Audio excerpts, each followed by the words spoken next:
Kelin, mendan berkitib nima yeyapsiz? Voyda!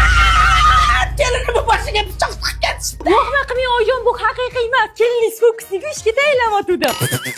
Ko'cha supurishim kerak. Ertaga sirkim bor. Maynochilik. Zebo kim senga lapatga tiqib ketdi? Xotiram, bu yasalgan. Серьезно? Da mana qarang, mana qarang. Kelinni kashligida necha pul bor ekan ko'raychi. Kelin turing, bitta fokus ko'rsating. Oyijon, yarim kechasi nima kerak sizga? Menga emas, mahalladagilarga. Sizni fokuslaringizga toksikoz bo'lib qoldim-da. Mendan berkitib chips yeyaptimi? Voy! Ikkinchi birovni chipsiga tegmayman.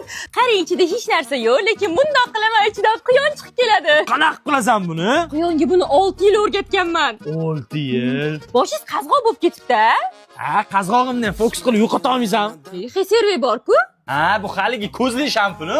Imini ko'kini siz ishlatsangiz bosh teringizni davolab, qazg'og'ingiz ketishiga yordam beradi. Yashili bo'lsa yog'li sochli uchun, qizili bo'lsa chustительный sochli uchun. Ayniqsa bulardan keyin konditsioner ishlatish kerak. Boshi konsert tagida tursa shamollaydi odam. Men bu konditsioner aytmayman. Hech bunaqa go'sht yemadim. Va shirin ekan. Nimani go'shti, ona? Quyon go'shti. Kelin ishlabmasdan quyon topib oldim, qochib ketmasin deb shartni so'yib qovurib oldi. Necha yil o'rgatding quyonni, Zebo? 6 yil. Ha, 6 yil umring.